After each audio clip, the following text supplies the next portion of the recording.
Hi friends, this is your pal Scott Garibay, and today we're going to talk about Dungeons & Dragons, and we're going to talk about the Dungeons & Dragons 5th edition starter set. So we are in year 11. D&D 5e came out in 2014, and now we are in and it started with Mike Merles. Now we're in 2025, and we've landed with Amanda Heyman. I think it's in really good hands, which is excellent.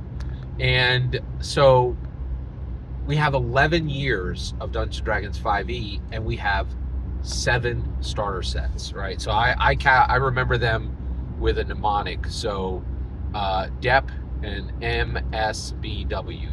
So it's Fandelver,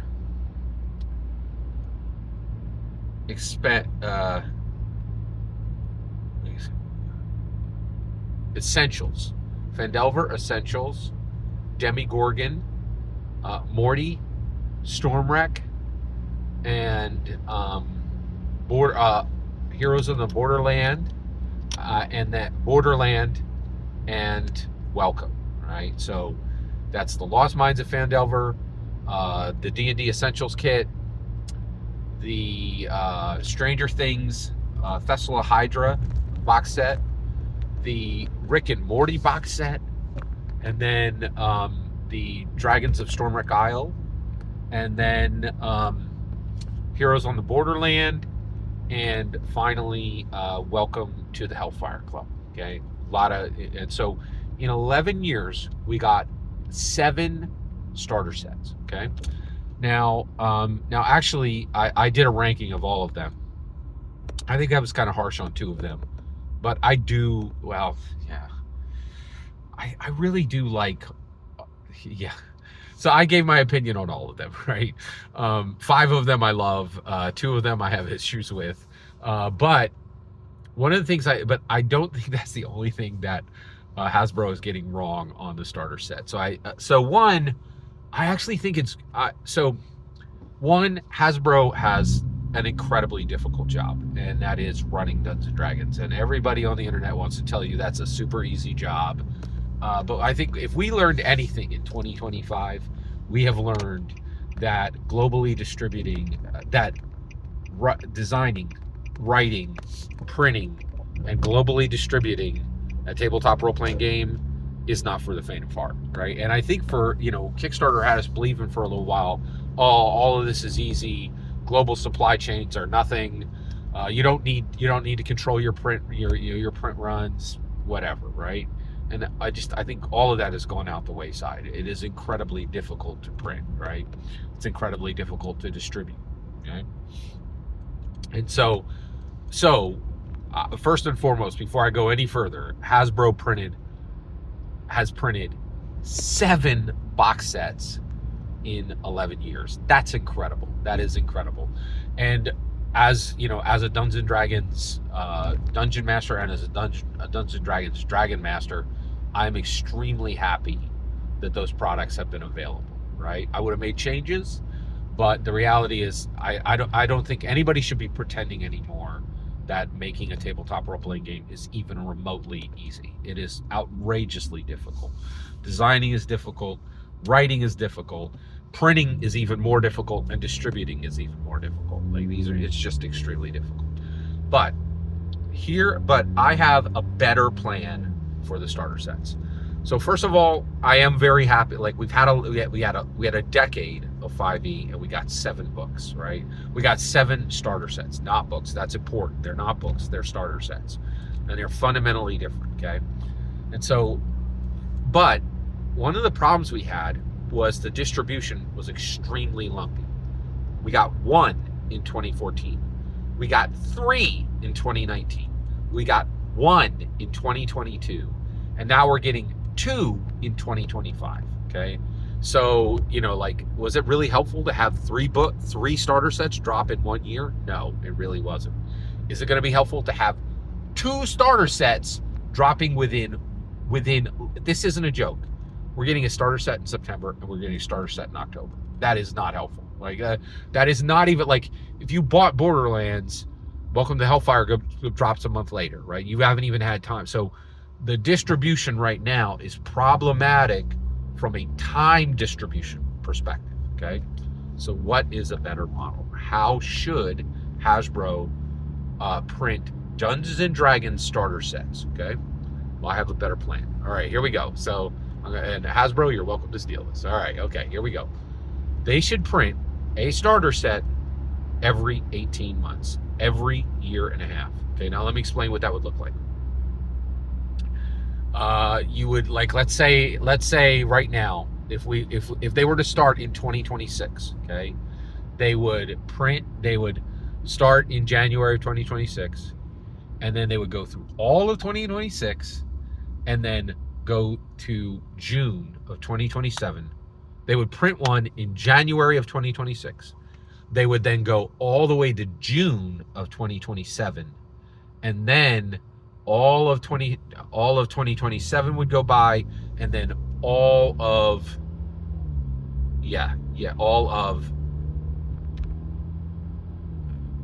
they would be in the middle of 2027.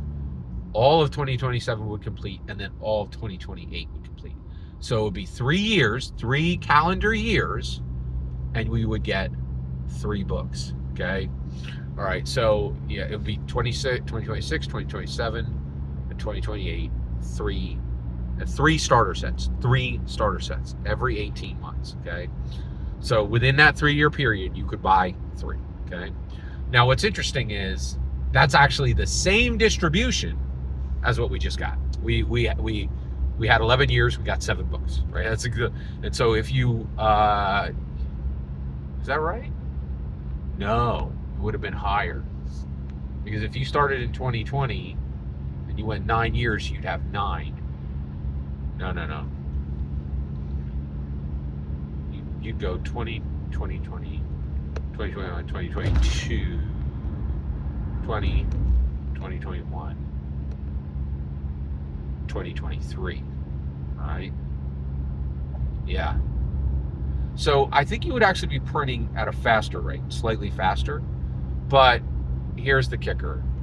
The reason this is important is the Dungeons & Dragons starter set is extremely important. It serves a lot of purposes.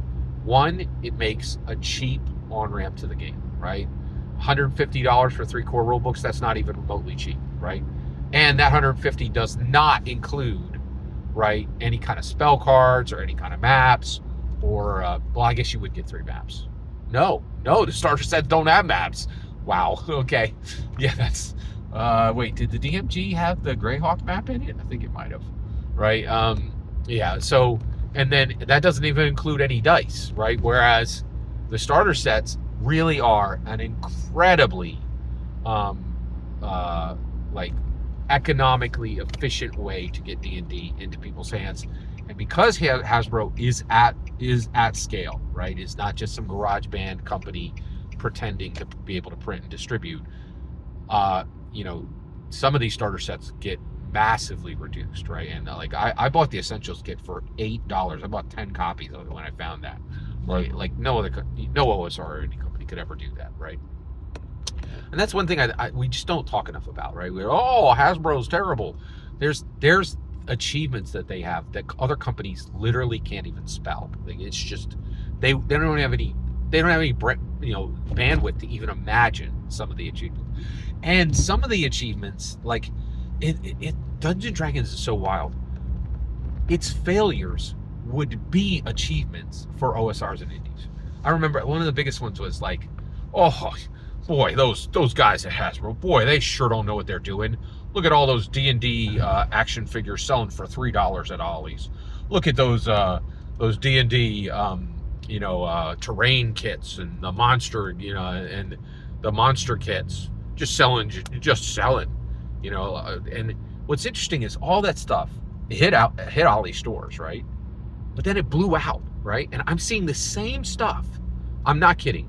That $3 terrain kit, I was in a comp shop the other day.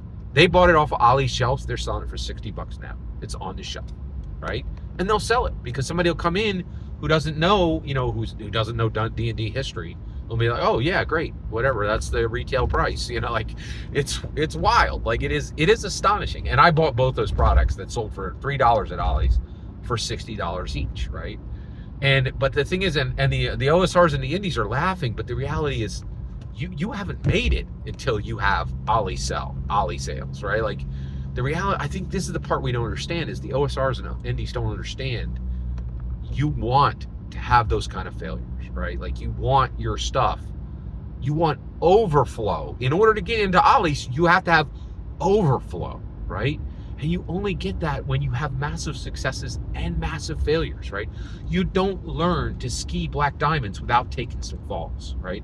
And so the OSRs and indies are patting themselves on the back for not failing. But all they can do is right. That's why they can't get off the bunny slopes, right?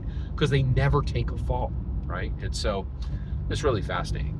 But starter sets serve so many purposes, right? So they give a financially low on ramp to people who don't have a ton of money, right?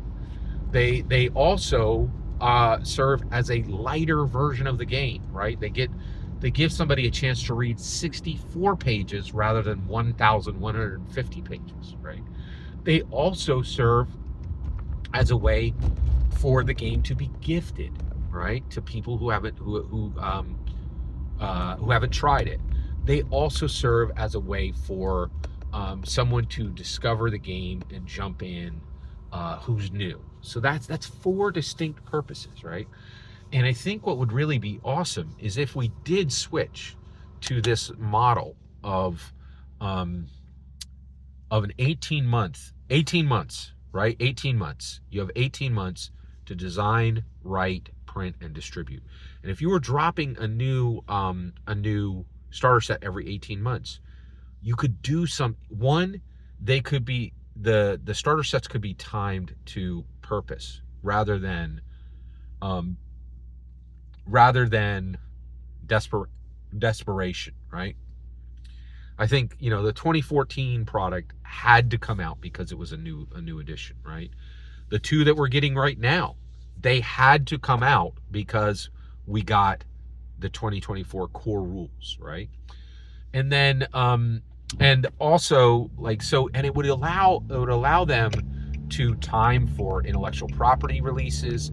It would allow them to time for responses to competitors, right? If competitors had a good idea and they wanted to do something similar, or if the competitor had a massive failure and they wanted to fix everything in that failure, it would allow them to respond to competitors.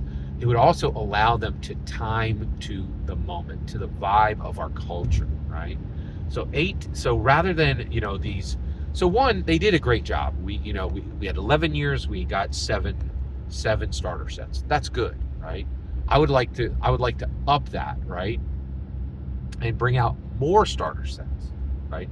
And also it'd be great if Dungeon Masters and Dragon Masters knew that they didn't have to wait, that they were going to get another starter set relatively soon. And it would allow them to build to purpose, to build to the current cultural moment, and to respond to trends in the market. I think it would be a much, much better process to actually, this would be a much better way to build starter sets. With that said, good on Hasbro. Right? I really think, just looking back on 11 years of 5e and realizing that I have, and by the way, do I own them? Let's talk about that right now. Lost Mine of Feldelver, I had it, but I literally think it fell apart. I have Essentials. I have Stormwreck. I have the Stranger Things Thessala Hydra, and so that's Phandelver, Essentials. I have the Demigorgon, and then I have Morty, and I have Stormwreck, and I plan on buying Welcome to the Hellfire Club, and I do not plan on buying Heroes of the Borderland until I can get it at a discount rate. Just because I actually am literally saving to buy Hellfire Club, right? So that's my ownership of those. But I feel incredibly blessed to be able to have the option to have 7 in 11 years. That's pretty amazing. And frankly, I think that's unmatched. I don't think there's any other TTRPG that did anything close, that had that breadth, that had intellectual properties, throughout. They really did a fantastic job. Every single word you just heard in this video is my humble opinion. Nothing more, nothing less. The important part is when I get to hear your humble opinion, when you get in the comments and send your traffic. Please consider liking, subscribing, and have a fetch millennium.